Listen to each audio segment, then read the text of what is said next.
All right. Hello, Greg. Thanks for your patience and patience of your audience. Oh, hey, thank you, Peymon. I really appreciate it. I'm very honored to have you on the show today. Thank you for being able to take your time out of your day to come on and chat with me. Um, so what I like to do, give a little bit of an introduction to you, and what I like to do with all my guests is kind of have you give a little bit of tell my audience a little bit about who you are and you know what you're all about. Well, I founded Freedom Law School back in January 1st, 1996. I'm 57 years old, came from Iran, raised in a Jewish family, went to 9 years of Jewish school. I don't practice Judaism. I'm a deist, believing we're spiritual beings on earth, in bodies to do good, to do love, to learn. And I came to America at age 14 in 1977, where we had no freedoms in Iran. The government could just take you and put you in jail indefinitely, summary execution, trial, no juries. Just completely the king was arbitrary king as you wanted to be. And then when I came to America, I was glad to be in supposedly the land of the free and home of the brave. Unfortunately, I found myself in the land of the meek Mm. and home of the indentured. So, got my degree from University of California, studying business, marketing, finance, and economics were my areas of study. I found that people like me who believe in freedom and responsibility are called libertarians. And so, getting involved with the Libertarian Party when I became a American citizen in 1989. And in 1992, I heard on a talk radio show in Los Angeles, Hand on Law on ABC and LA, that income tax is voluntary.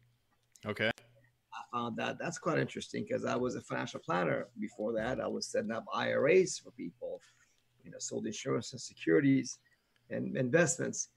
So I called the guest's phone number, which was announced on air. Went to her meeting, and I was completely blown away. That wow, there's a thing, for example, that is called the Fifth Amendment of the U.S. Constitution, which basically prohibits the government from torturing you or forcing you to give any information to the government that they could use to put you in prison with. Which, well, that's what we do when we fill out a 1040 form. They use it every time they want to put someone in prison. And so we give that voluntarily. And I thought, well, that's pretty odd. They cannot force you to give up your right to free speech or your right to be silent. So, and how they get away with it? And I was shown some other section of the tax laws, some of the tax laws, and it was clear to me that laws being abused and misused against the American people, the income tax we do not owe. And I just went on a search, and I found out, whoa, look at this. In America, the land of the free, home of the brave, there is a freedom movement. Wait a minute. Why is there a need for a freedom movement in America if America was a free country? Well, apparently we're not. And then I learned about things like what the Federal Reserve banks are. I didn't know that there was a privately owned cartel of big banks that own this privately, monopoly that creates money out of thin air, credit out of thin air, lends it out, and charge interest to the government and the people and the corporations. They're robbing all of us of our wealth. And I found a new world order, heard about all these things, got educated in the early 1990s, and then it all led me to doing some classes for our local patriot group in Orange County, California, where I lived. And those classes, I repeated them every 2 months, and I improved on them. They became Freedom Law School back in January 1996. And since then, it's grown. And all the other organizations I knew that were around back in the 1990s, early 2000 years, are all gone. There's nobody else really out there, an organization who's talking about exposing the income tax fraud, how American people are being robbed as slaves, unwittingly, unknowingly, except Freedom Law School. So I've been on YouTube now for the last over a year on video on our YouTube channel and our website, livefreenet.org. I put a lot of information available. Try to wake up our fellow Americans and, hey, you don't have to be a slave. If you are not a sheeple, if you're sheepdog instead, you can be free. And I'll give you the education and support to do that. Awesome. Yeah, that's really cool. So I guess you're a very curious person, and it really led you down the rabbit holes. And I bet back in that time, back in the 90s and everything, it was much harder to, I don't know, just dive into information. You just had to like go down through the libraries and go through the books and everything like that. And you know what? For your information being so valuable, it's quite hidden. And I didn't even know about you until I think Jeff Berwick. I saw an interview with you on YouTube with Jeff Berwick, and that heightened my awareness that you even existed. But I hadn't even heard of what you guys are doing there before that time. So, well, the problem is, of course, as you know, the international bankers who own the Federal Reserve Bank in America, our money system, they own the media. We're the money that bought the media. They own the major politicians in America. And so they carefully make sure that we don't get any exposure to their mainstream controlled media. So you, Jeff Berwick, other wonderful people who are interested in freedom and want to get it out there are the source of us getting this information, very empowering information to people that do not know about it. And you're right about the first thing you also said, Greg. Back in 1990s, it was extremely cumbersome to go look up and read fine laws. Now they're available easily on internet from your smartphone, your personal computer. Click, click, click. There it is. You see the law right there. So not only I can educate people much easier, but also for myself, the legal research to find out what's going on became extremely easy compared to you have to go to a law library, find a law book, photocopy it, pay for a copy, take it home, categorize it for future use, to share it with somebody, you have to copy it again. I mean, just so cumbersome back. So I feel what we have right now as an advantage, Greg, is internet and laws being available straight from the government's own website, which I refer to in my presentations that I put out on YouTube, Facebook.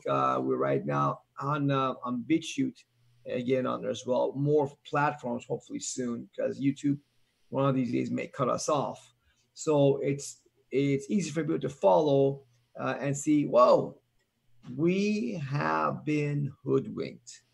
We've been lied to.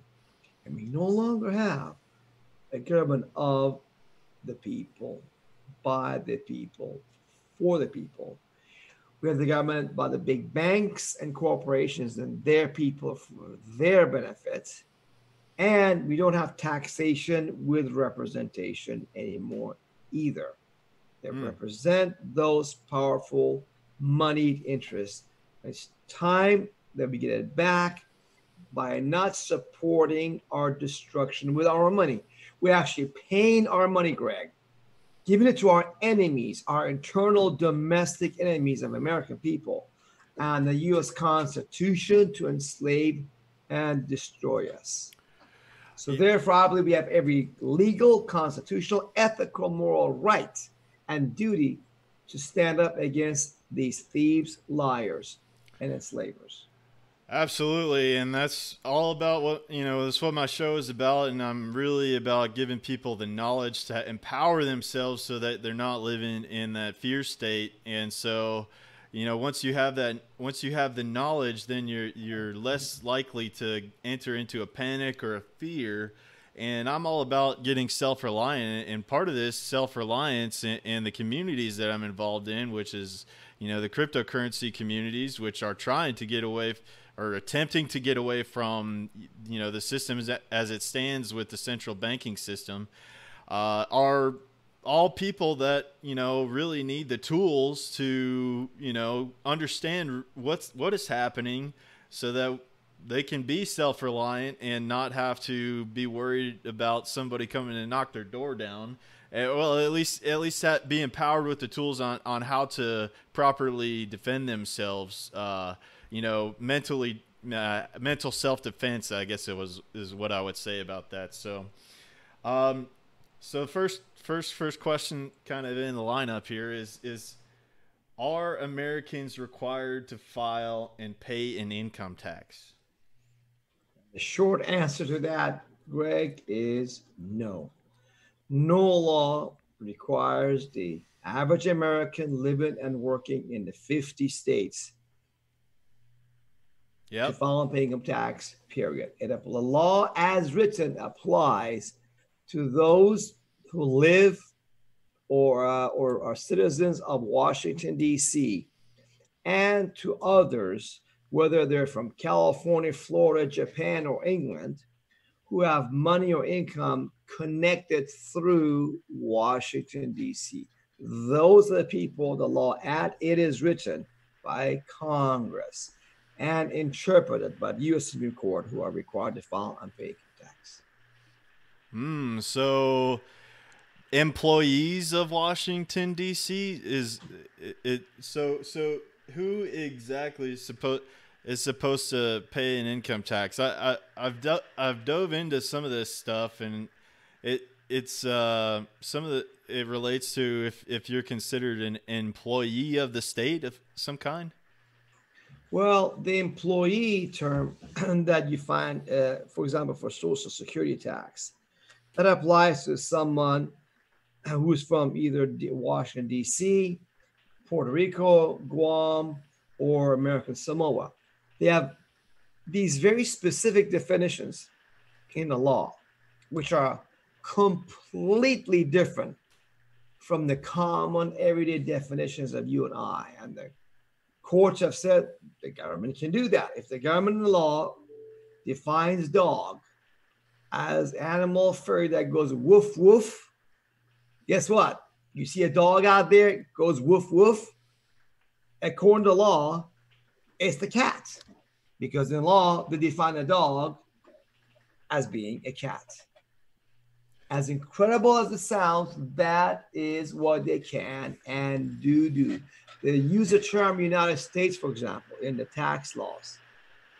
And the tax laws, the Internal Revenue Code, that is all the tax laws of America. It says right there in one of the key definition section that in the entire code, when they use the word United States, okay, unless you can show otherwise for certain parts of the code, it means Washington, D.C.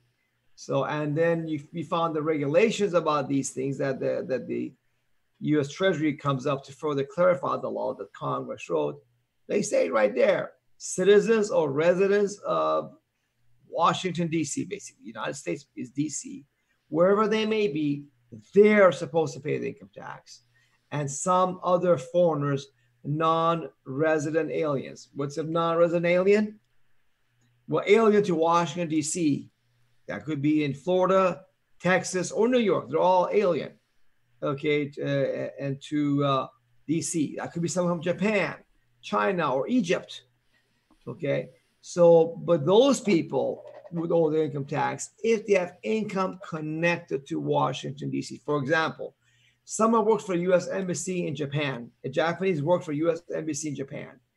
Well, that person, the money comes from Washington, D.C. to pay the Japanese in Washington, in Japan. So that Japanese person must pay income tax on the money that that person makes. And the employer is the U.S. Embassy in Japan, and they withhold and file a tax return for that Japanese that work for Japanese embassy. Again, it's very extremely low numbers of people. Or someone could be a military contractor. A corporation, a military contractor gets paid by federal government to build a military fort or drones or airplanes. Guess what? That money, they spend it in Texas or California, but that corporation must pay income tax because the money comes from Washington, D.C. Okay.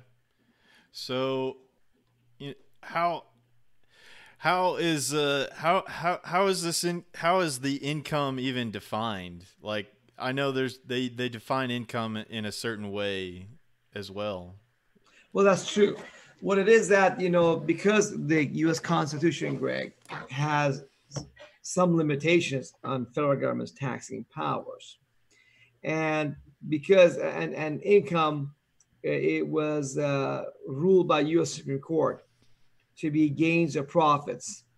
Okay, it could not be applied to the average American's labor, wages, or salaries. And the 16th Amendment of the Constitution, which supposedly changed the Constitution in some ways, and it did, but not in anything significant way. It did not give Congress any new taxing powers. So myself and many others in the movement, Greg, for decades have been focused on what is income, what is not income. Okay. And although that was a very worthwhile effort, the laws were not so easily available for us on internet to be able to see that they bypassed that whole issue because they could not tax the average American's labor.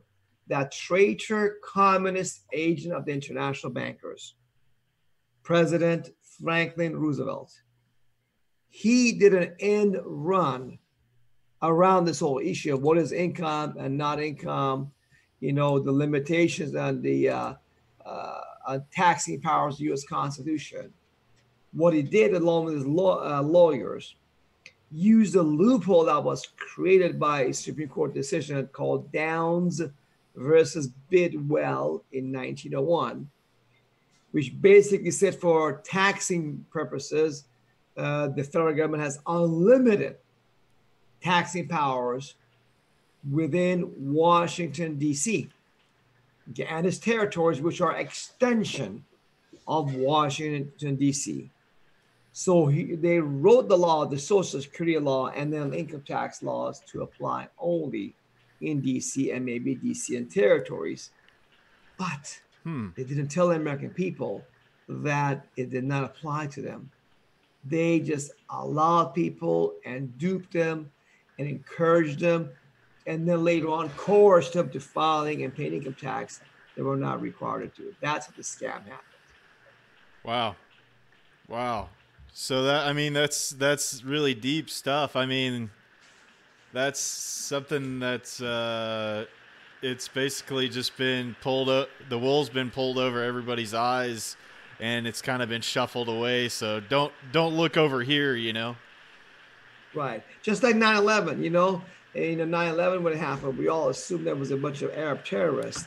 They found the passport of one of those alleged terrorists around Twin Towers on the ground someplace, Yeah. And which was absolute lie. I mean, how can a piece of paper survive those flames that supposedly brought down these big towers of huge slabs, thick slabs of cement and steel, reinforced thick steel?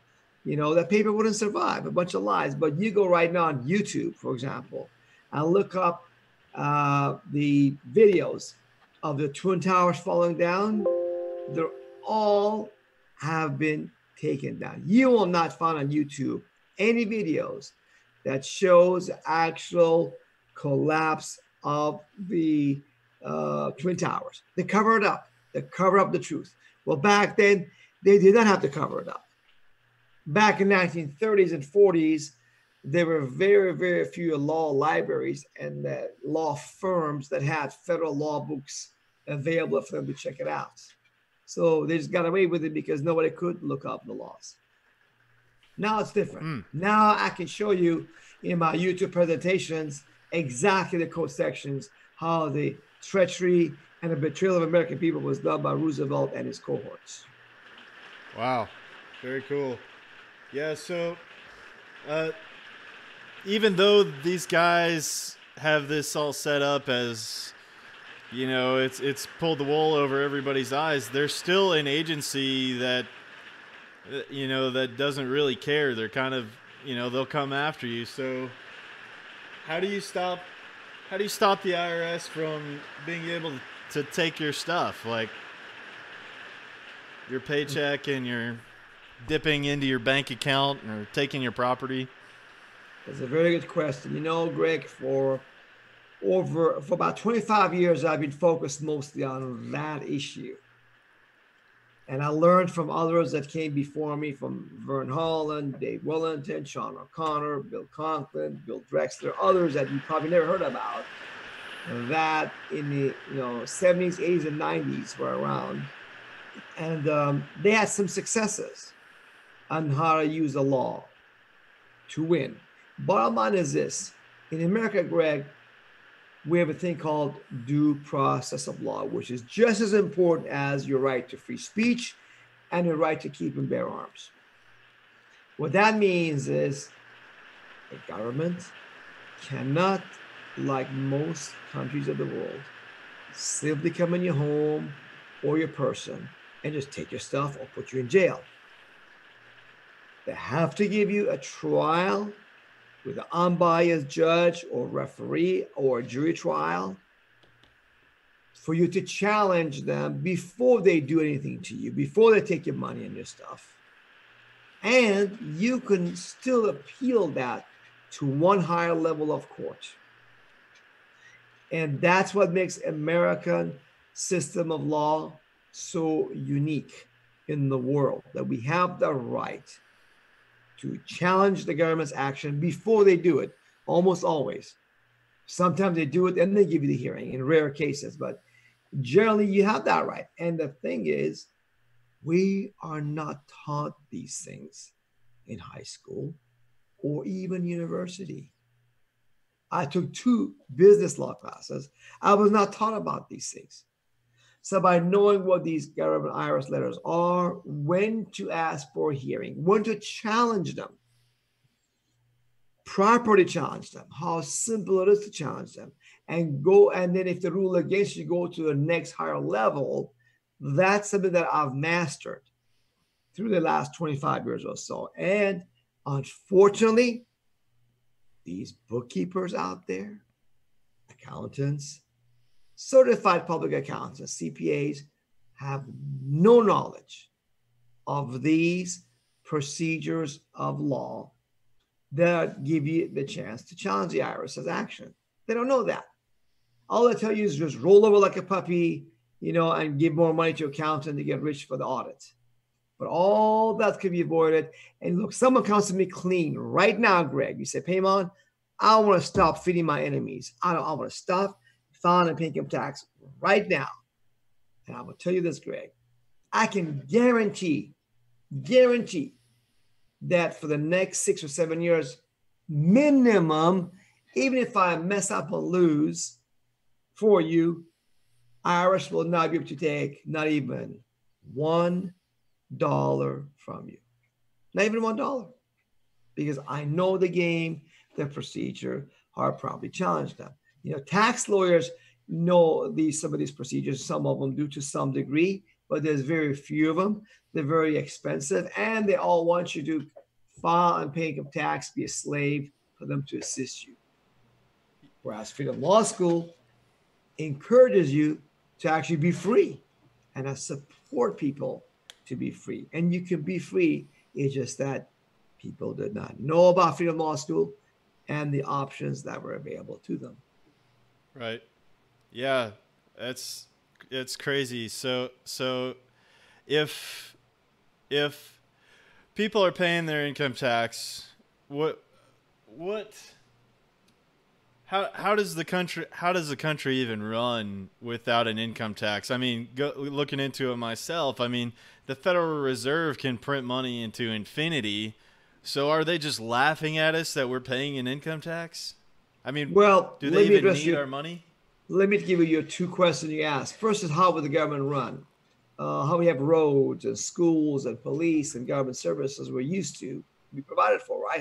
You need police to keep the bad guys, put them in jail, right? Murderers, rapists, So bottom line is that all those things people need, they're provided by our local county, city, or state taxes, okay? They're paid by our property taxes the counties charge, and they have a split that with the state.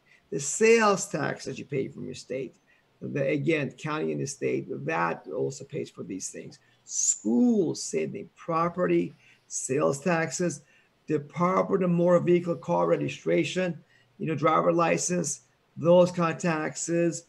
Those are the fundamental taxes collected by states or the counties, which are part of the states. The federal government has very little legal involvement in our lives. They should not be taking our money at all. Basically, their job is to protect us from outsiders.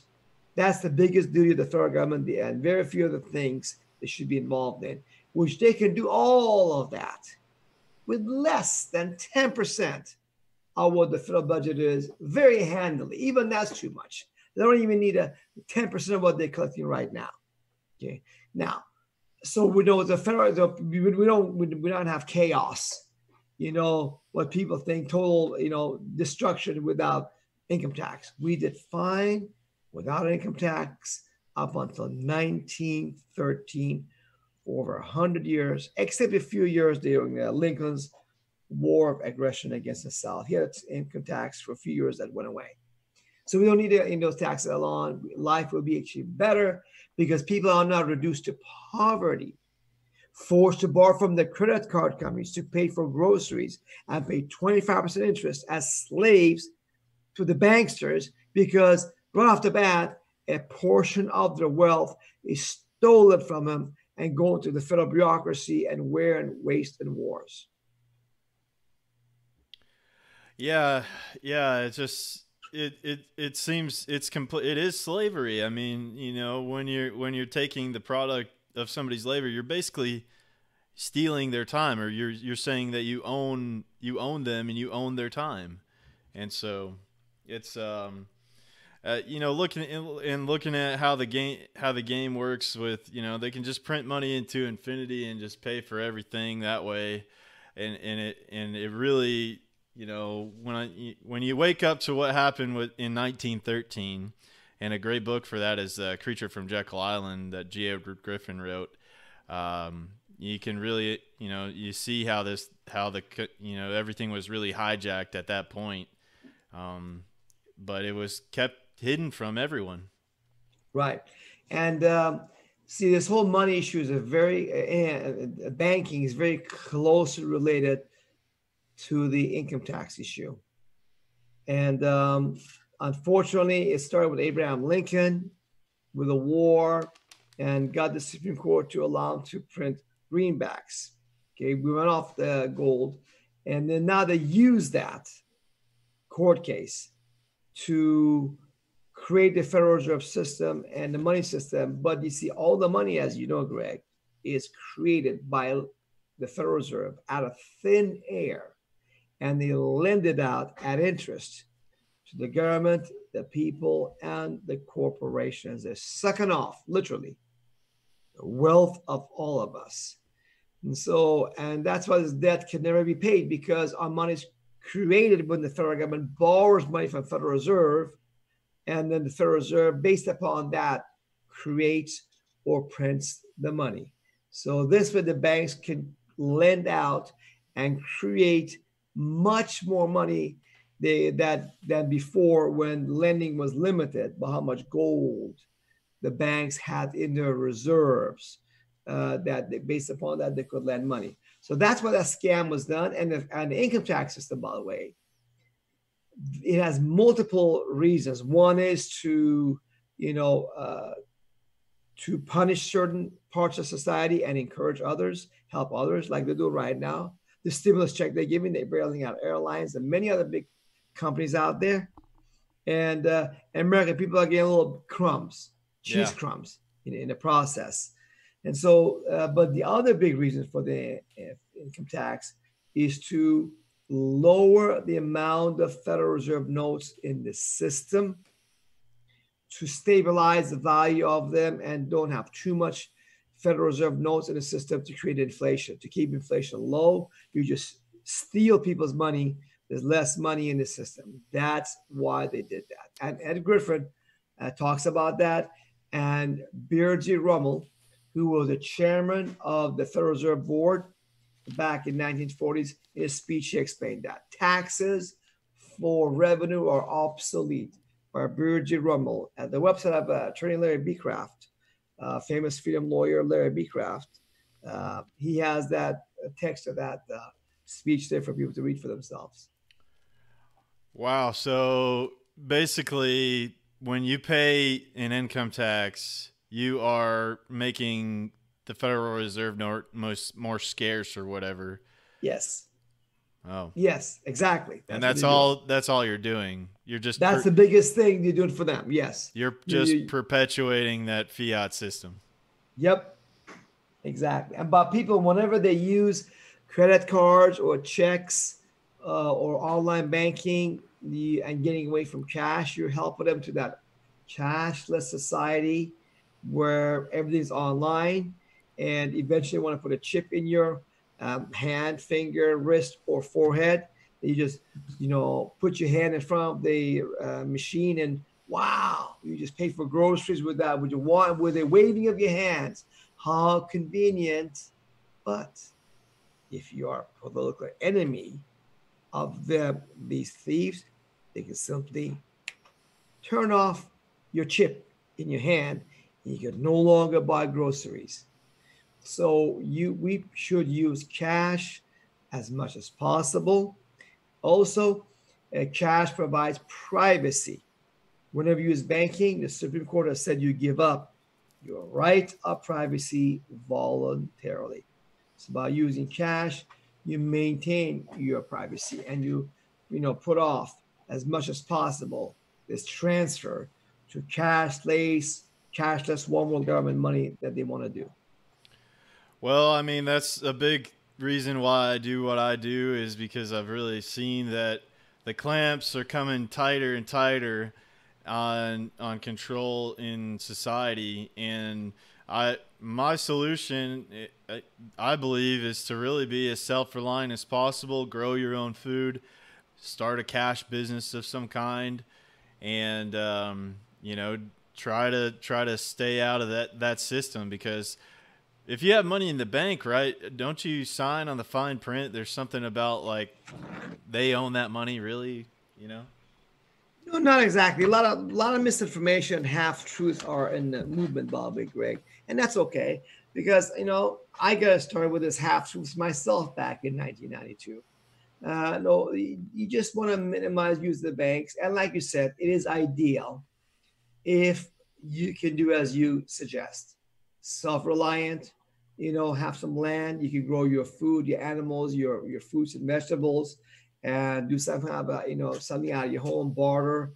And of course, I very much encourage that, which is why I encourage people to get out of the big cities, get out of the big cities in the big states, and come out to more countryside, country suburbs. That's why I came to Brooksville, Florida. I'm in a country suburb of Tampa, where we get some land. We're not too far from a city of civilization, but we're not in it also.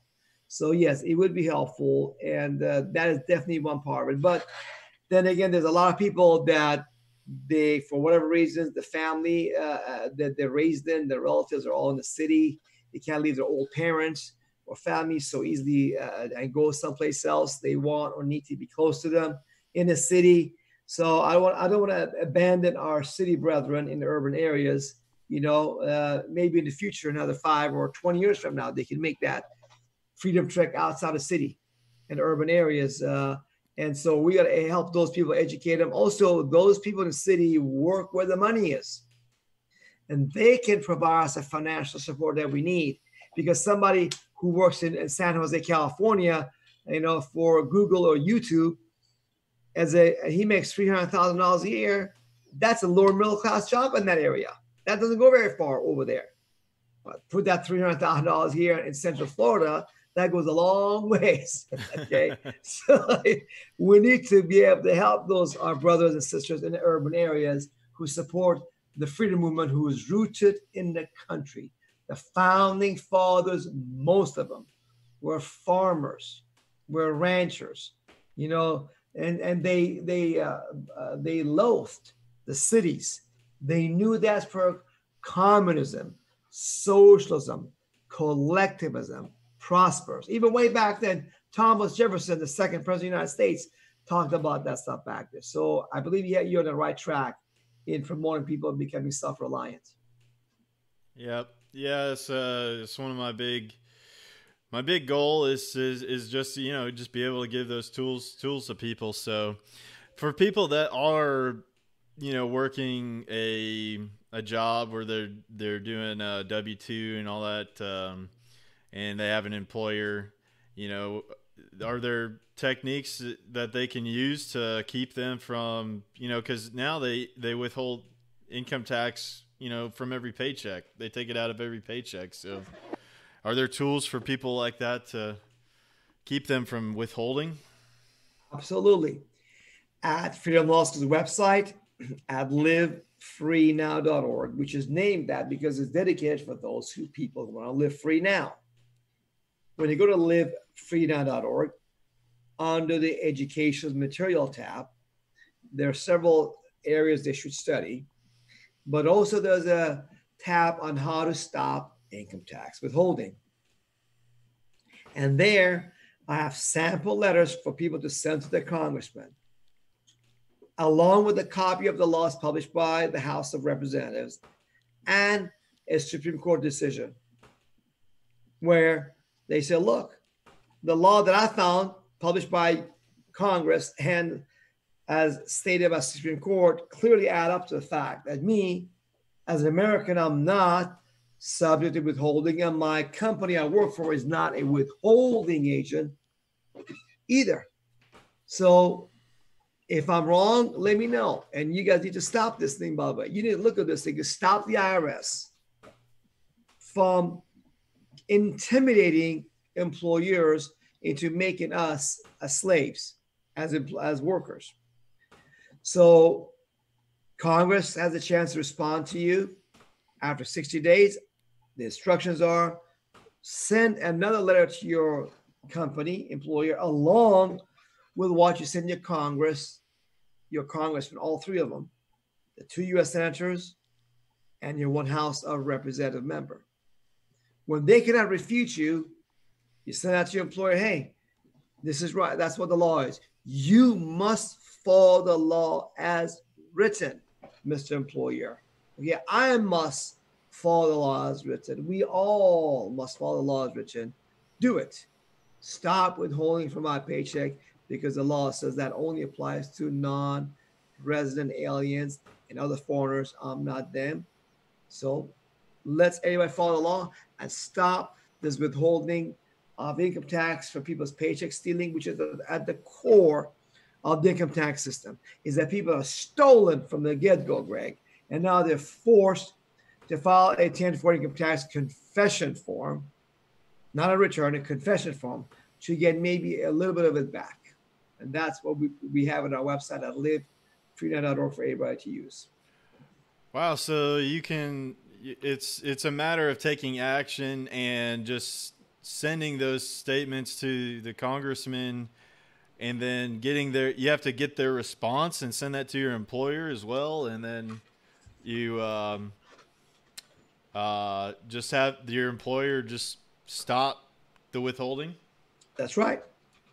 Basically, just don't follow the law. The law is not made by some unnamed IRS employee from a letter from an IRS address that says, do this, do that. That's not the law. That's from an agency of the government, but they don't make the law. They don't represent we, the people, the executive branch people on the IRS. Neither are the judges. They don't represent us, the people, either. Those guys are appointed, okay, by the president who's elected with approval of Congress, okay, the heads of those agencies and the judges. The people that represent us in government are House of Representative members and our U.S. senators. That is our people's representation in government, and that's when we go to them. They can make the law. They should enforce the law. They should tell the IRS and the Department of Injustice, government lawyers, and the judges. They should drag them into congressional hearings, just like they did over the phony Trump-Russia collusion, Trump-Ukraine, hearings they did. They drag these guys and say, hey, why are you misapplying and violating the laws that we wrote? You have no answer? Get out of here. We're going to send you to the Senate for trial, and the Senate will see the same thing, obviously, and will remove them, from office. Wholesale, the heads of all these powerful government agencies should be going out. The IRS, the Department of Justice, the Central Intelligence Agency, the NSA, the FBI, the judges too. Yeah. The district court judges and court of appeal judges who are knowingly and deliberately become actively the domestic enemies of the American people and the U.S. Constitution by knowingly and deliberately misinterpreting the laws written by Congress. They should be removed just because they've got a black robe on them. Everybody else calls them Your Honor. They don't become somehow gods you cannot question because the government says, and they say, the court have upheld the validity of the income tax. Hey, that courts are human beings too. These are the same crooked criminal courts where 1850 said a black man who ran from his slave from the south to the north for freedom will be returned to his master because he's only a piece of chattel, like a cow or a sheep. He's not a free man. He's not a man like everybody else that the Declaration of Independence spoke about. But that's judges for you. That was the 1850s. The U.S. Supreme Court made that political crooked decision. So I don't want to hear from nobody out there, these government lawyers out there or private lawyers. We got to do what the courts say. The courts. The courts. The courts are a bunch of crooks too. Okay? We got to go back to Congress. They work for us. They represent us. Get rid of all these crooks that have in Washington, D.C. have, overtaken that place and give the power back to people and state and local government that's closest to us with the people to have things run by peace and harmony for the people. Well, it's just if they don't follow that law, then they're pretty much making an admission that it's all an illusion. So to maintain it, there's no way they could admit that it's an illusion, right? Because then the whole game crumbles. Well, guess what? The founding fathers did the same process in the late 1700s to the King George of England. They petitioned them for regional agreements before they took up arms and overthrew the King George out of the colonies that became independent 13 states. Okay. In fact, in England, in the late 1600s, the English people did the same thing. They petitioned the King of England, and before they violently, took power away from King of England, okay, and the people took the power from King of England by violent force. So guess what, Greg? I'm a strong believer in the Second Amendment, right to keep and bear arms, and the First Amendment, and the right to free speech and so forth. But guess what? Keep your powder dry, my friends. Okay, Have a lot of it. Keep it dry. But we got to use a First Amendment right of free speech, association, to assemble and gather together as a press, spread this information out, our friends. Listeners to Greg's program. Get this presentation, other presentation of Greg and Freedom Law School and others to your brothers, sisters, neighbors, friends out there. Get it out there. We're going to do all these things and write these letters to employers to stop stealing money out of your paycheck. Okay? Let's take our power, our money back. Your part. And eventually, we may have to go to Second Amendment right to keep and bear arms and have another violent revolution like the founding fathers of America had in the late 1700s. But we got to try First Amendment first, do our best there before we go to Second Amendment solutions. Yeah, I'm with you on that, man. I always say prepare for the worst and hope for the best. But yeah, I mean, right now these guys are really acting like they are kings and queens, where these governors are putting out blanket statements, well, there's cover their own, to cover their ass. They're saying that it's strongly suggested, in their language, but nevertheless, these people are acting like they are kings and queens over us. But people don't realize that government is a creation by man. And how can something be that is the creation? How can something that is created be greater than the creator? And so only when the creators become sheep, they become sheeple and allow their public servants to become the masters. And unfortunately, Greg, that's what a lot of American people have done, especially those in big urban cities, New York, Los Angeles, San Francisco area, Dallas, Seattle, Portland. These people in these big cities who don't see any country, they don't see how vast and huge the earth in America is, how much empty space is out there. They always see the backyard of the neighbors. They can shake hands with the neighbors from window out the other neighbor's window. They're so tight. They think the whole world is so small. They never went outside the city to see, wow, there's a lot of empty space out there. But, to them, it's like, that's just an untamed jungle. I cannot go live out there. I got to be in the city where supermarket is. Food comes out of supermarkets. They don't know better. They've been raised like that, Then I met this guy recently, a new friend of mine, a 30-year-old young man, Greg, and he never, ever learned, as a 30-year-old man, how to address an envelope. He never, ever got a money order from, and in fact, he paid everything completely online with his smartphone. That you totally, and he was a patriot, by the way. He was a patriot guy, but he was trained on be completely in the system. You're right, Greg. We got to get him out of cities into more independence, and Freedom Law School will help people in the cities to stop the stealing from your paycheck by writing your congressman and your employer to keep your money lawfully in your pocket where it belongs. Okay, so I've got this question a couple of different times. A couple different people are saying they've had this argument before and their employer didn't really care for their opinion. So how do you compel the employer to follow the letter of the law to stop withholding? That's a great question. There's no one simple quick answer. First of all, I don't know what they did, what they did not do. I know that for decades, people have been trying to stop the employers from doing and withholding from their pay. That is true. I know that. But you see now, in the past, for example, people would maybe like Urban Shift would have a 2-page letter attached to W-4 exempt they put on there, which quoted a Supreme Court case. Well, the employer doesn't know if that quote is real or fake, Yeah. So what I do is have you attach the photocopy printout of the law from the U.S. House of Representatives and the U.S. Supreme Court decisions. There's no question what you send them is the law. See, they didn't do it the way Freedom Law School does it, Greg. So your callers, they should be contacting Freedom Law School at livefreedom.org. Okay, the instructions are there.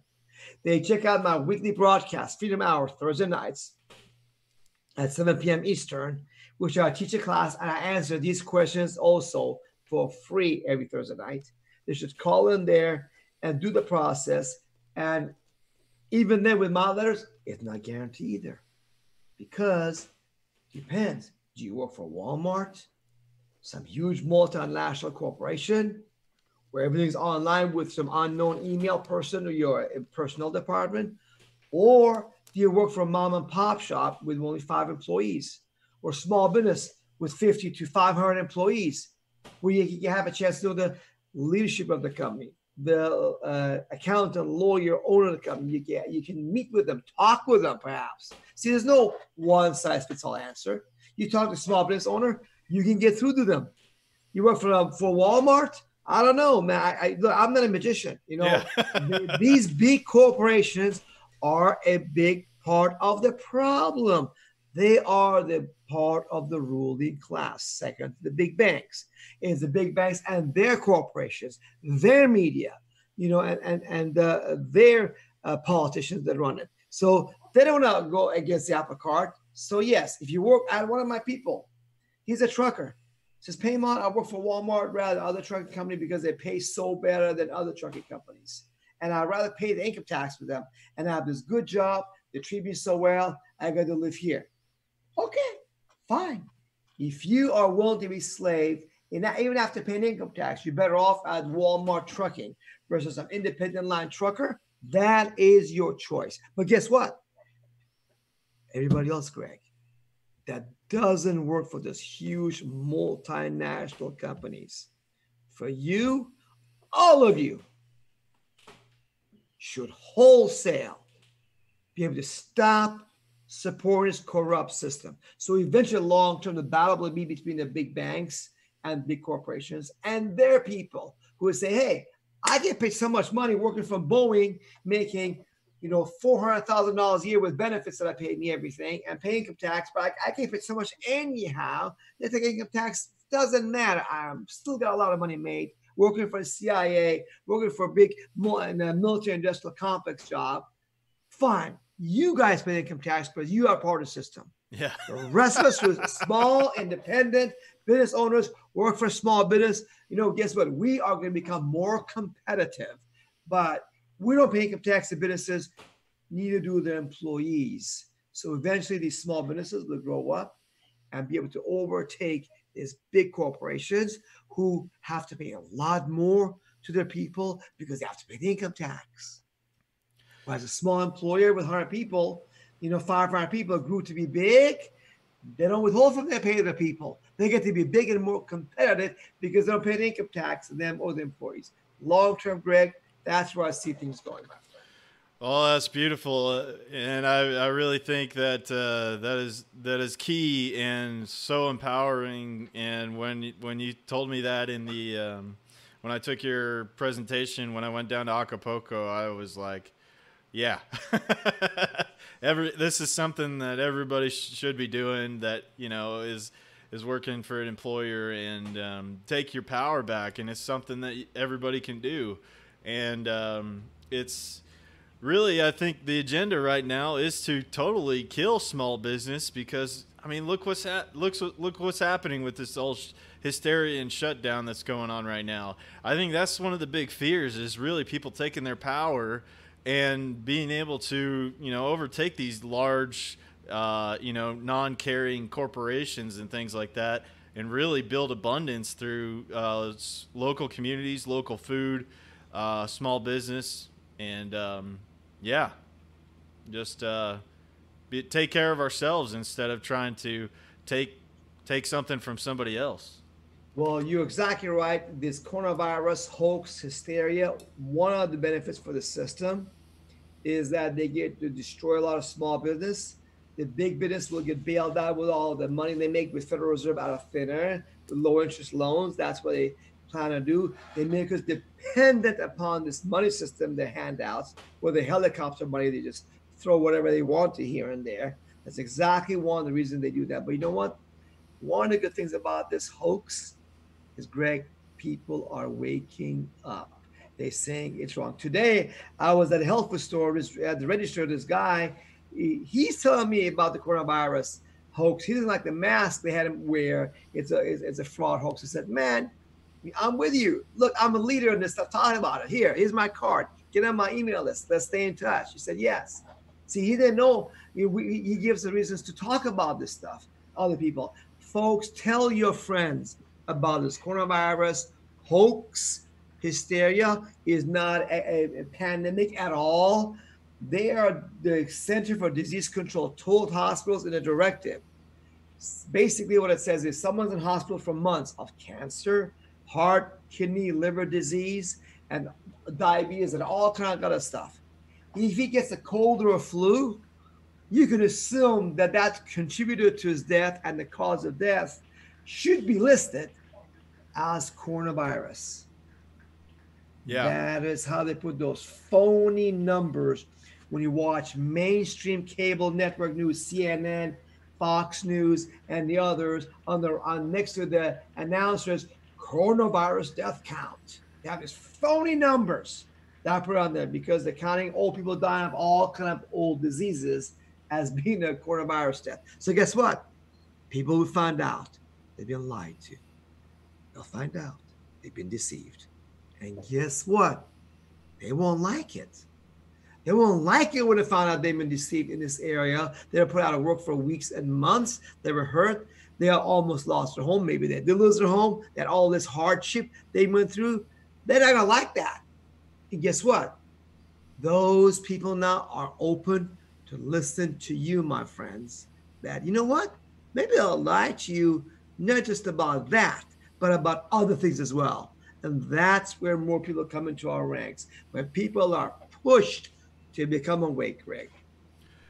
Absolutely. And I really encourage my audience to go out there and talk to your neighbors and talk to your family and have the hard discussions with them and, you know, put the information in their face. Like I've had to do this, you know, I don't normally do this with my family, but, you know, it's so important right now to really expose what's going on so that the world does not shift into a complete totalitarian lockdown. And so, you know, to actually care about liberty, and if you care about liberty, then you should be speaking out and you should be having those uncomfortable conversations with people. You know, some of you guys, Greg, sometimes our family members have the closest minds. I got it in my family too. You know, sad to say, my mom thought decades ago I'll be going to jail. Guess what? For taxes. I've never been gone to jail. In fact, I've beaten the IRS. IRS came after me with over 10 years of taxes, phony. They came up against me. They put liens on me. And it took me 2 years to challenge the crooks. And I had them all removed. You can see it at my website at livefreenow.org. People, you have much more power than you realized. You just never had anybody show you your power, give you your power back to you by learning about the law. Law is a very powerful tool that binds the government and you got to use it against your enemies. So talk to your family members, talk to friends, talk to strangers, have fun. You never know who's out there, who's been waiting and looking like you for someone to approach them and tell them, here, I know a lot more about what's going on. Here's the truth. Let's hook up. And they say, oh my gosh, thank you. I'm glad you spoke up with me. Absolutely. And when people, there's a great meme I've seen, and Larkin Rose has a really good one called the video called The Tiny Dot.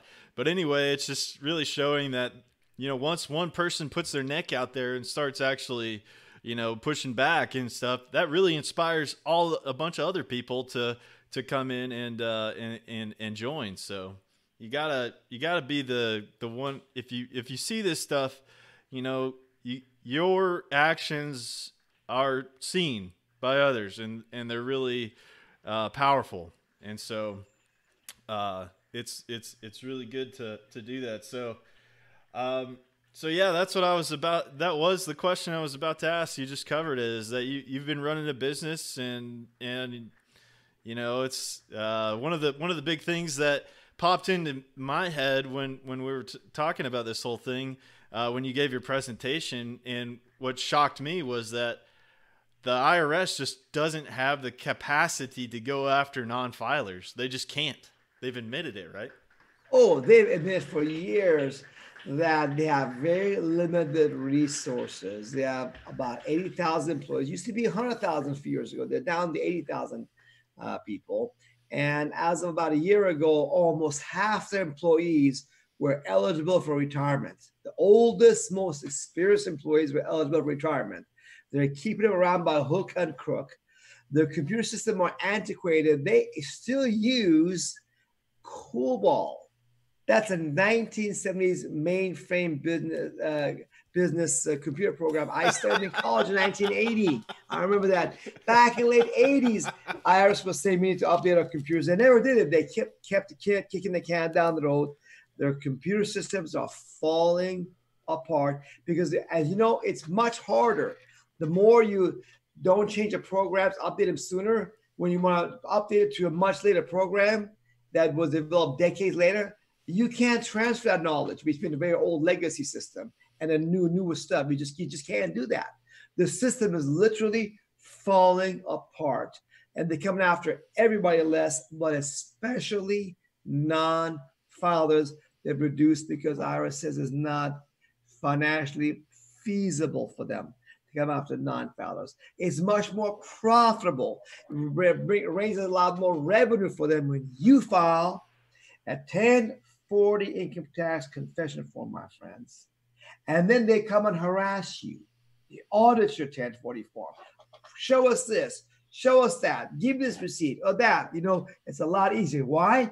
Because you put the burden of proof on yourself when you filled out that 1040 income tax confession form. They can pick on your return to prove everything. You can't do it? Okay, here's more tax and penalties added and interest. You say, what?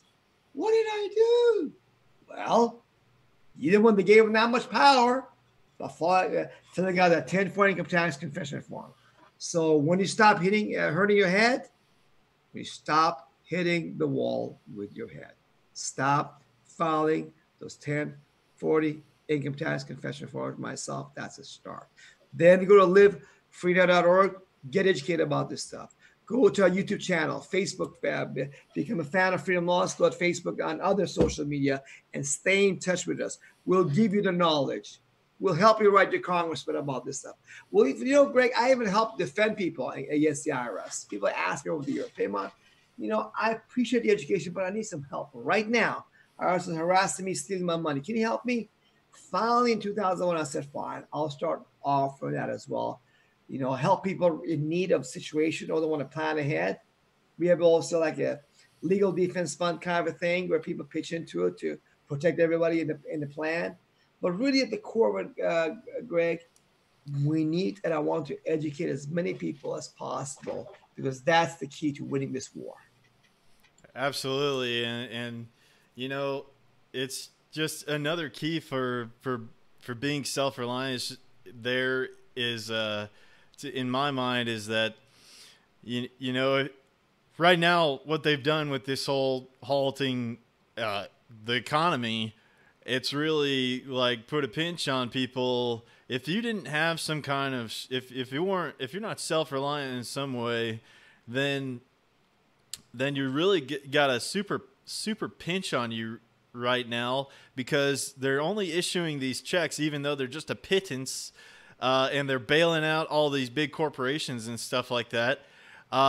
You can only get those checks if you filed the previous years. So you really have to it's just another key in the pocket for self-reliance, for my opinion. Mm-hmm.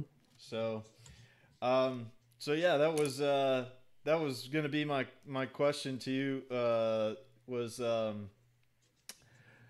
so you have a program that people can get paid to educate their friends or try to find to figure out what's going on with the IRS. You have a way for that to happen? Yes, after many years of teaching since 1996, and have a website way back in 1998. So what I've started doing finally is, in order to get more people educated and reach more people, I created a program called the Freedom Opportunity Plan, which is on our website under course packages, where anybody can refer anybody else to Freedom Law School, and they can get paid 25% of whatever that person, they get a course or course package from Freedom Law School. And that can go up to 50% if they become one of our students themselves. So I did that for several reasons. One is we need to reach more people, of course, but I want to give people an incentive to promote freedom, to talk about freedom. Why just dig ditches? Why just work at McDonald's or Walmart? You know, why put energies to an enemy? Why not put your energies toward promoting and restoring freedom that you love? Why not pay you for becoming an agent of truth, freedom, peace, love, and freedom? That's, so this program allows you to put your energies where you want it to be. Put your life, efforts and time into what you believe in. So by allowing people to make up to 50%, which is up to $4,000 they can make for each referral to Freedom Law School, it gives people the opportunity to do that. And Freedom Law School does not request a W-4 from you. Will you issue no W-2 to the IRS? We're not sending no 1099 form to the IRS. You will get simply a priority mail envelope coming in at you with a bunch of hard dollar bills, cash, and say, thank you. Keep up the great job you're doing. Let's take America back. That's it. So, folks, why are they, with $4,000 cash for one good referral to Freedom Law School, man, you could be making a good life. Yeah. Just and that $4,000 cash, you make one referral a week, you're making $13,000 a month, a comfortable life indeed for most people, just cash. So that's why I did that, Greg, because I believe making a win-win arrangement. So have them go to livefreedom.org, folks. Go to livefreedom.org, our website. Then go on to course packages, and at the very bottom you see the Freedom Opportunity Plan. Click on that, and more details will be there for you. Beautiful. That's awesome that you provide that for people and give them the opportunity to keep spreading the message and give them an incentive to. So, in fact, Greg, you right now, any of these your callers, if they're right now, the listeners, if they call and get one of our courses, the course packages, you're gonna get 25% right now. Okay, if they contact me, speak, I say, oh, you put Greg down. Hey, Greg, guess what, bud? So look for the envelope in the mail coming to you. When you become one of our students, it can become a simple Freedom Package or Royal Freedom Package member. And you can make that on payment plan if you have to. I'll double that to 50%. You can get up to $4,000 coming to you, Greg. So folks, in fact, I already have somebody, one of the people I met there at Anarchapulco, he already been referred to Freedom Law School. Somebody got some of our courses. I called, left a message for him. He was in the, hey, you earned a good job. Keep it up. Let's do more of it. Let's have some fun restoring freedom. Awesome. Yeah. So if you're out there, if you like what I'm doing, you want to help support, just get involved with Freedom Law School and mention my name and can help me out there. Yeah. And you guys, Greg didn't know that, folks. He didn't know that I have that. Okay, he didn't know that. He just wanted to get the word out for you guys, tell the truth to you guys, empower you. He didn't know that he could get paid, for referring, you guys to Freedom Law School. But folks, you could do the same thing like Greg, and let's have some fun getting our freedoms and our country back. Absolutely. So you said you offer free weekly classes, and those are every Thursday nights, and you can find that just on the website, and people can dial in and ask questions. Yes, if they go to our website at livefreedom.org, there's a Freedom Hour link tab. They click on that. It takes you to our YouTube channel, but also we're on Facebook and on Periscope of Twitter. We just started recently as well. We're going to be adding other platforms online to broadcast in the near future. So they can go but right now at YouTube, they can find, many over a year of videos or presentations that I've done classes. And in these classes, Greg, I teach people the law and the rights right there from government's own website.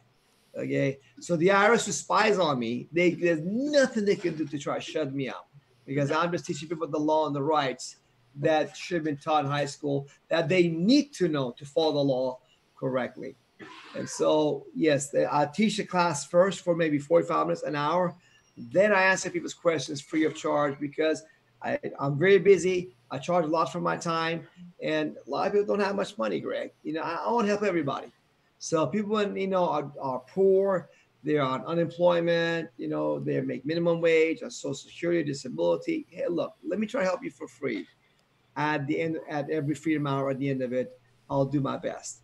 Then if that doesn't work, they can try to paid consultation or freedom packages.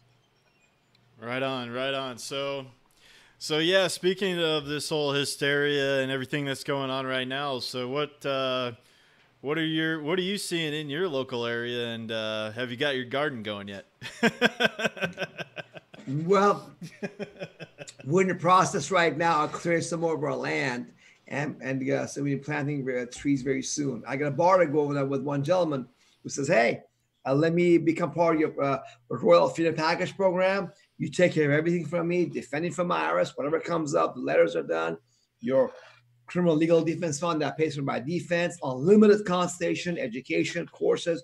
I want the whole thing. But guess what? I'm going to come down. I'm going to do your beautiful garden the way you want to." I told the guy, right on, man. Nice. I love and win deal. We're going to be doing that. And I always encourage people to barter. If anybody any kind of thing you want to barter, folks, that I have a use, I would love to barter with you. So let's say I'm open to that. By the way, people are encouraged to call us. Our phone number is 813-444-4800 in Central Florida. And as to your question about this area with coronavirus hoax, people out here, they're not affected much by it. In the country, as you know, Greg, people don't buy the lies in the media like city folks in the urban areas do. Some people buy the lies, but many people don't. And so life is not that much different here. It's kind of quiet and peaceful to begin with. So a little bit less traffic, you don't notice, really. Okay, well, that's great. Yeah, I know in my local area, we don't have any people wearing masks or anything in the neighborhood where I'm at. And the other nights, I had the neighbors over for we cooked a chicken in a Dutch oven over a fire, and we were all hanging out and at the campfire and just chatting and stuff like that. So it's not affecting my area either. People, we're shaking hands, we're giving hugs and all that stuff. And I think that's super important, is that one of the big agendas here, I think, is to really divide people from each other and be like always paranoid that your neighbor's up to something or whatever, like they're not wearing their mask, or whatever, and people like tattling on each other basically. So it's like when did people just grow a backbone, and and don't snitch on your neighbors, guys. Go and help your neighbors and learn and empower them. Well, you know what, Greg, these governor's orders to lock down and stay in your house are completely unconstitutional. Okay, completely. In fact, I did a Freedom Hour on that topic. In fact, I think we released it yesterday, and it was a Supreme Court case called Ex parte Milligan. It was, toward the end of the Lincoln's War of Aggression against the South, where the right of habeas corpus was suspended by Lincoln, and basically this guy was put in jail to be executed, hanged by a military tribunal. And the Supreme Court said, look, the U.S. Constitution is a law always, not just in good times, even in times of war. Even in times of war, the Constitution is not suspended. And guess what? During times of alleged phony sickness, it cannot be suspended. You have a right to associate and assemble with whoever you want. You can get in your house 50 people if you want to. You can go to a church and have 500 people get together. You can fill up a football stadium if you want to and gather. That's your business. They have no authority under the federal constitution and state constitutions to suspend your right to assemble. And they cannot tell you, do not go to your job. Okay? You have a right to occupation of your choice, to pursue a livelihood, to feed yourself and your family, not go hungry. They cannot take that away. These phony baloney do not go to work orders because you're not essential or just that. As phony as a $3 bill. Go there, folks. Freedom Law School here is here to support you. Call our Freedom Hours Thursday nights at 7 p.m. I'll be happy to assist you guys further with these issues as well. So if some folks do own a business and say, I have a friend that his wife owns a hair salon, and they're threatening basically to levy fines against them and to take away their license to cut hair, which I don't realize why you even need a license to cut hair. But anyway, they threatened that to these people. So, what I was kind of suggesting was, well, just keep your back door open, make it look like it's closed or whatever, but still serve your customers, and, and then if they do give you problems, then freedom law school. Well, what they should do is they threaten you with fines. Get a copy of the first the Bill of Rights, the First Amendment of the United States. They say, look, here's the copy. Say, look, I'd write a letter if you want, short, or orally or written. Give it to a policeman. Say, look, all I know is here's the Constitution says I have a right to not free speech. I have also right to free religion and assemble. Now, can you suspend my right to free speech? No. Okay. Yeah, can I practice my religion? Yes, you can. Well, you cannot stop my right to assemble either. Okay. And number two, I have a right to earn a living, to feed myself, not go hungry and die and be dependent on government, to feed myself. Okay. So show me how you could suspend that right, natural right guaranteed in the Constitution. Folks, you gotta be knowledgeable with a deep confidence in your heart. You got to know deep what you're talking about. Look them straight in the eye with confidence that you know what you're talking about, so they will not want to mess with you. And let me tell you something about that, Greg. That I've learned a lot about that with my battles with the IRS. The IRS, when they came after me with the $700,000 lien for over 10 years against me, and try to make me look bad. When I beat them at that, the upper level IRS management didn't like that. They don't like the fact that I beat them. They came out to me with Peymon all these tax liens against them. Okay, they did that I beat them. They don't like that because I get to brag about beating these crooks and criminals who try to pretend that they're all powerful God who could hurt you at any time, any way they want to. They don't like that. When I was in tax court, another case, they were harassing me, which is still not over. It's on appeal right now after about, I think 8 years. This case has been 8 years. Wow. 8 years. Yeah. Yeah. And by the way, it's been taking so long because the government's own incompetence. The tax court judges' incompetence. They keep screwed up themselves. For 8 years, we go around, they try to harass me for year 01 to 06. Okay. And the government lawyer, tells me, Peymon, every time I talk to you, you teach me something new, and then his manager and I talk. And so they know, see, that's why they're not bothering me at one reason. They know if they try to hit me, I hit them back and I beat them, that's going to make them look worse. So leave me alone. They had a criminal investigation agent come to my house, criminal agent, come to my house about a year ago, Greg. And behind somebody else who's coming to visit me. And here I'm in my garage, in my office, and who are you gentlemen? With the IRS, 2 of them. Oh, okay. Well, let's go outside and talk to you outside. Walk outside with it, calm, relax. All right.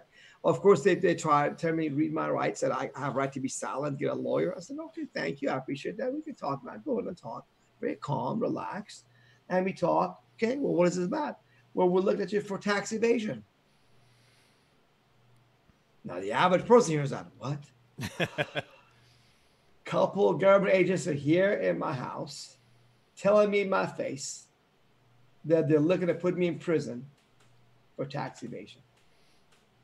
The average person would just be like, oh, the heart in their throat, right? Right. But you see, by having knowledge of the law, I just talk to the guy calmly. I say, what taxes? I don't know who you guys pay taxes. What are you talking about? He says, this, blah, blah, blah, blah, blah, blah. I said, you talking about tax court cases? That's what I'm talking about. Oh, that case is on appeal. And I take, blah, blah. I said, what you look at, I'll show you in your papers. Let me look at your papers. I take his papers from him. I put it on top of the car, flip over them. I say, see, look at this. You see, this is the latest, this thing that was filed in the court. I'm telling him what the court paperwork in his own hands, what it means. This is a government agent, a criminal investigation agent, enforcing the law, and he's coming across somebody that's telling him what his legal paperwork in his own hand means. So we're talking for a while, I explained things to him, and after a while, I noticed this guy got beads above his upper lip. He's sweating beads above his upper lip. I'm relaxed. So I tell him that. So the guy says, "Oh, okay." Well, I tell him, "Look, listen there." So he says, "Okay, if you're an appeal, we will leave you alone." I didn't know you were an appeal. So, well, fine, go check it out, and you want to let me know. He says, "Oh yeah, I'll let you know." Well, guess what? He never let me know, but I didn't need him to let me know anything.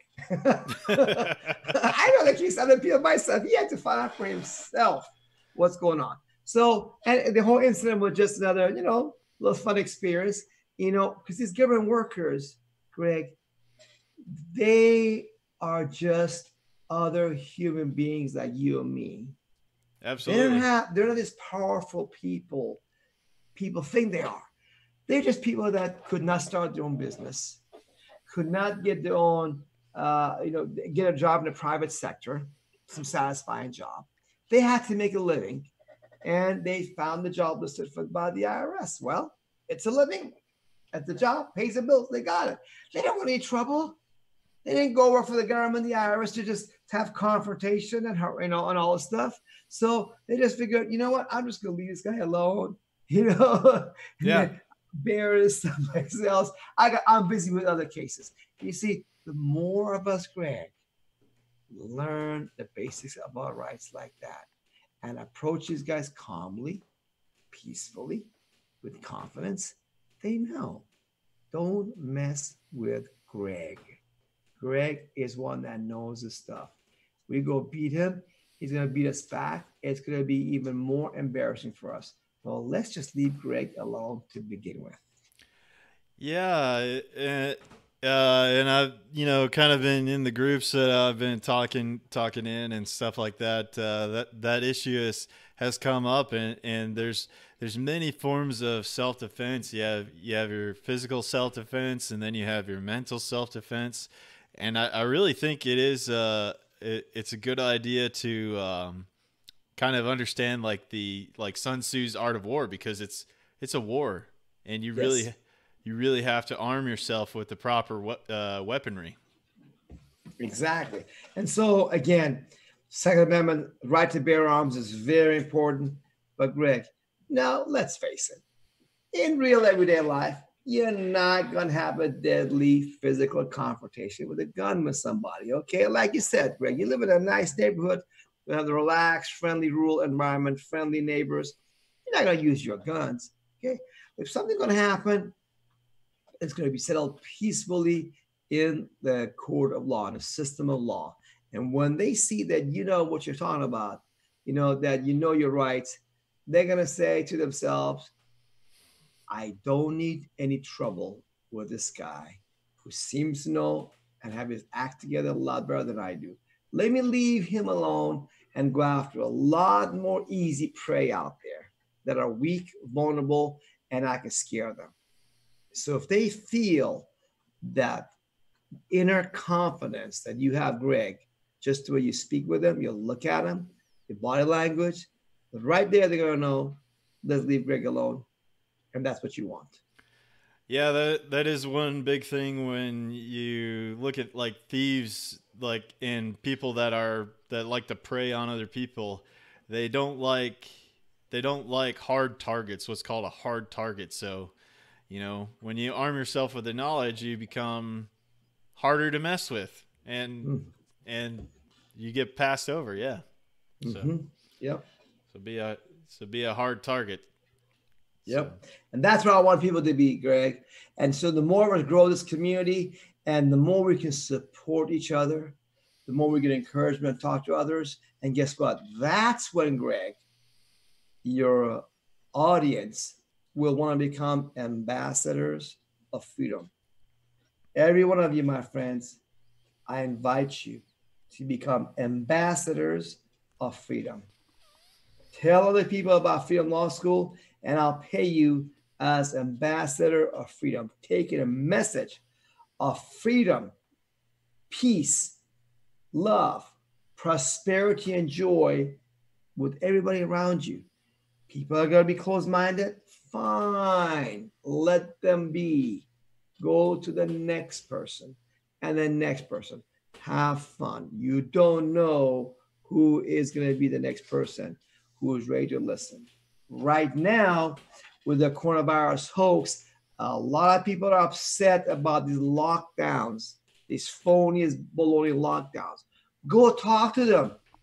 Tell them the whole thing is a hoax. Tell them about the CDC news release they did. That was March 23rd or 24th, I think it was, guys, right? That they told hospitals that if you can assume someone has coronavirus, you can assume that it contributed to the disease. Someone had all kinds of diseases, basically, and he dies. You put cause of death as coronavirus. These numbers are phony. There is no pandemic at all. 80,000 people died of the common flu back in 2017. It's all in the news. Look it up online.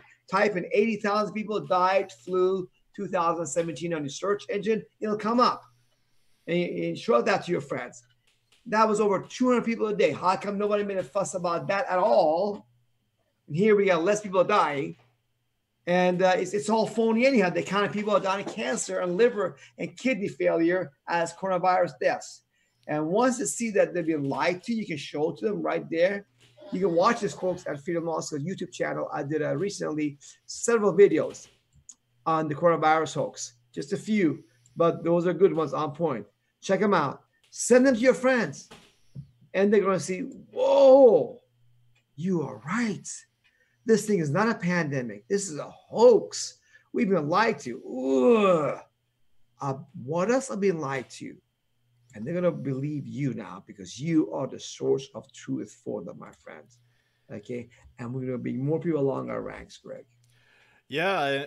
And right now, I think, once you know that, go out there and there's a movement now to go out there, go and start talking to the business owners, local business owners that may be shut down, and try to talk to them, tell them about this information, and then say, if you reopen, I'm gonna bring my friends. We're gonna we're gonna give you our patronage and keep you going. So those are some actions that I think people can take right now is to help bring everything back and not listen to these guys because they're proven to be pulling the wool over everybody's eyes, and they are leading people down a certain pathway, just like we've been talking about. I think it's all about supporting the big corporations. Notice how none of those shut down. We got our Walmart, we got our Amazon, we got all of these, and I really think that's the agenda, is to just have people buying things online where it's track, traced, and database. They have all the information, everything all the time, automatically taxed and everything like that. And so it's pushing everybody into a certain corner, and Exactly. we don't have to accept that. Yes. Yep. So yeah, it's just it's just really up to each individual, and really freedom is about, it's all about love. It's about free will to make the mistakes.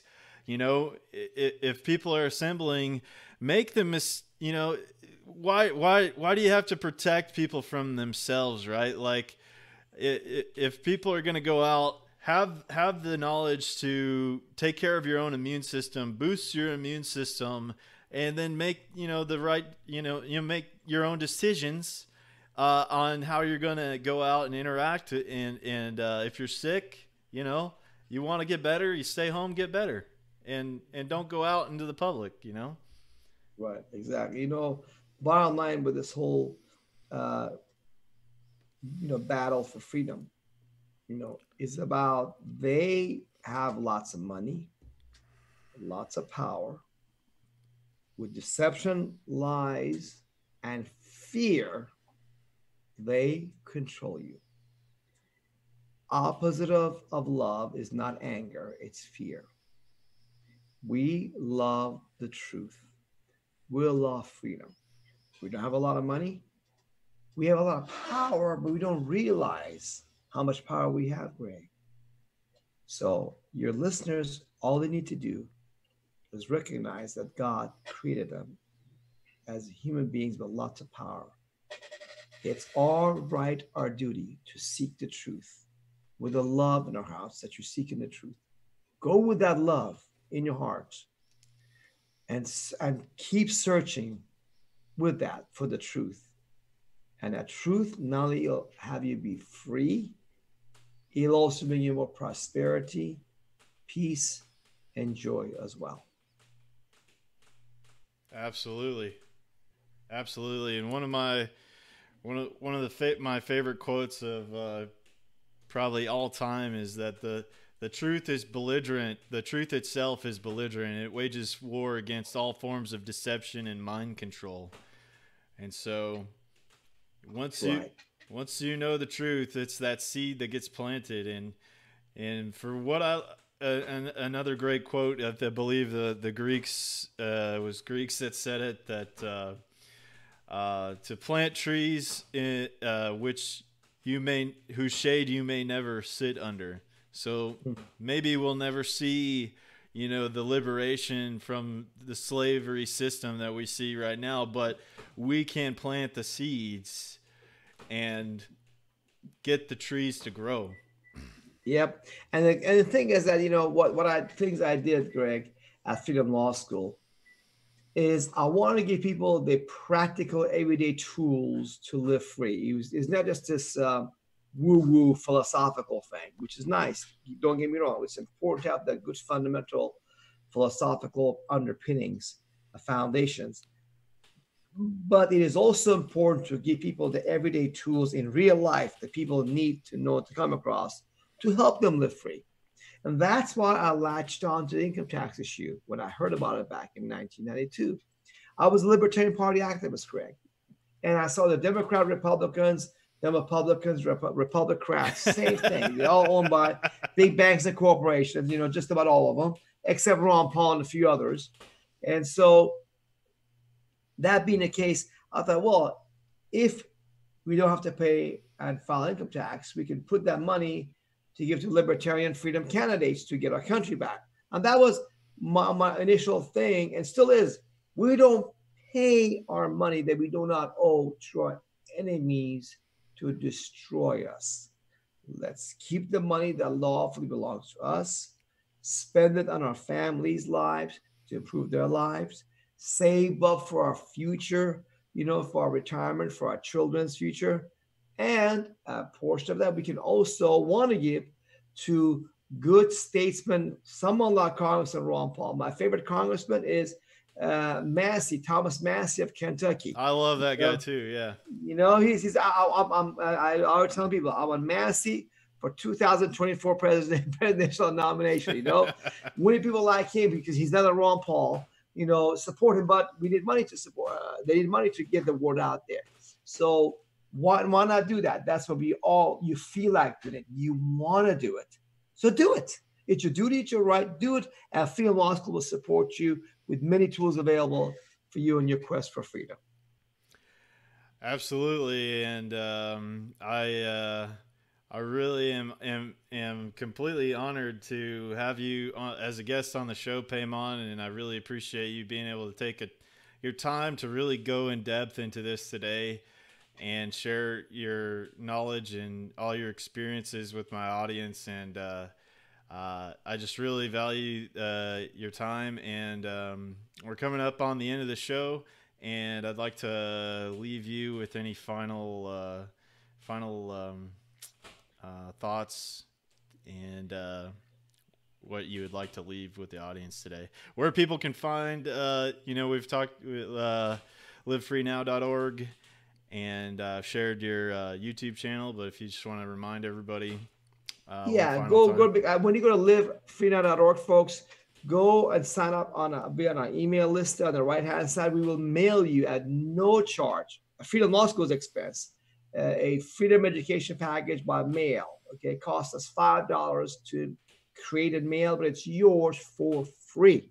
Okay, so get that request. It'll be mailed to you, the package, the Freedom Catalog. You won't have it in your hot little hands. Okay, and you're going to get education material emailed to you on a regular basis that you will not find anyplace else on the internet. So you're going to get education. And then on our YouTube channel, become a subscriber and hit the ring button so you'll be notified with our presentations that are coming up. Even though most of them are 7 o'clock Thursday nights Eastern time zone. You know about that. And on Facebook, become a fan of Freedom Law School. We're going to be, again, like I said, pretty soon. We are on BitChute, starting on BitChute already, Twitter. You know, get connected with us everywhere you can and share our messages, our videos with others. In fact, I've had a $300,000 income tax reward, Greg, for 20 plus years. That basically the first 100,000 is for anybody that could show me the law that requires the average American to file and pay income tax. And guess what? No government, IRS lawyer, judge, lawyer has ever attempted to collect it, even though they spy on me all the time. I've been under criminal investigation since 1993, continuously, yet none of these IRS agents or employees or lawyers try to claim the reward. But a former U.S. Department of Justice lawyer named Jonathan Siegel, who is a law professor now at the prestigious George Washington University of Law in D.C., he made a claim on the reward 4 years ago and lost. I refuted him, gave him a second chance to make a reward claim. He never did. Let people check that out, folks. Check it out and ask your friends, here's the income tax reward, $300,000. I need to collect. I need the money. The coronavirus has made me poor. Help me collect this reward and pass it on. That's a great way to introduce other people to this freedom stuff, the income tax thing, and tell people, look, please find the law. We will split 50-50. I find the law, you find the law, I found the reward. Let's go 50-50. That's a great way, Greg. Every one of your listeners can get their friends into this issue of income tax fraud. Go on our website under education materials to the income tax reward. Send that link to your friends by email, Facebook, whatever. Tell them, look, help me collect Freedom Law School's $300,000 income tax reward, and follow up with them. Greg, have your listeners follow up with their friends. Hey, did you find the law? I need the money. Come on, let's go. I couldn't find the law, but you're smart. You can do it. Let's go 50-50. Okay, you get 150,000. I get 150,000. So that's my parting words, my friend.